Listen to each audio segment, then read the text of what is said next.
झाडांना पाणी टाकलं की ते खाली पडायचं. आपल्यामुळे दुसऱ्यांना त्रास नको म्हणूनच डीमार्टवरनं यावेळेस मी ह्या छोट्याशा प्लेट्स आणलेल्या आहेत. त्या मला फक्त 15 रुपयालाच भेटल्या. तर सगळ्या झाडांखाली या प्लेट्स ठेवून घेतल्या आणि त्याचबरोबर सगळ्या झाडांना पाणी सुद्धा दिलं. आज मला बनवून घ्यायचे होते तिळाचे लाडू, कारण श्लोकच्या स्कूलमध्ये उद्या आहे मकर संक्रांतीचं सेलिब्रेशन. आजचा व्हिडिओ जरा लेट पोस्ट होतोय बरं का, पण लॉंग व्हिडिओ मी कालच शेअर केलेला आहे, नक्की चेकआउट करा.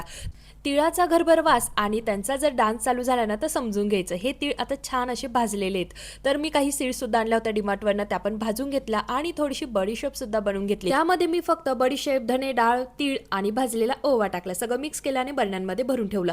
आता ही कामं चालू होती, पण सध्या आता एक्झाम पिरियड चालू आहे, त्यामुळे ही कामं करता करता मुलांचा अभ्यास घेणं सुद्धा तेवढंच महत्त्वाचं आहे. तर इकडे आमचा अभ्यास सुद्धा चालू होता आणि माझी कामं सुद्धा चालू होते. मागच्या वेळेस मी ह्या सीड्स बनवल्या होत्या, पण त्यामध्ये चिया सीड आणि फ्लॅक्स सीड जास्त झाल्या, त्यामुळे मी पुन्हा सनफ्लावर, पंपकिन आणि वॉटरमेलन सीड आणून भाजून त्यामध्ये मिक्स करून घेतला. पाक आपल्याला जमलेला आहे की नाही हे चेक करण्यासाठी मात्र वाटीमध्ये पाणी घ्यायचं, त्यामध्ये थोडासा पाक टाकायचा. गोल मस्त गोळा झाला की आपला पाक परफेक्ट झाला.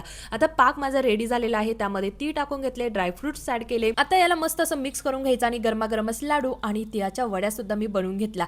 आरूची फरमाईश होती की मला आज कोशिंबीर खायची, म्हणून त्याच्यासाठी मस्त अशी कोशिंबीर बनवली. आजचे लाडू मात्र मी सरिताज किचनची रेसिपी बघूनच बनवलेले आहेत बरं का. त्यांच्या रेसिपी एकच नंबर असतात. तर मस्त इथे लाडू माझे बनवून झाले आणि आमचा अभ्यास सुद्धा चालू होता.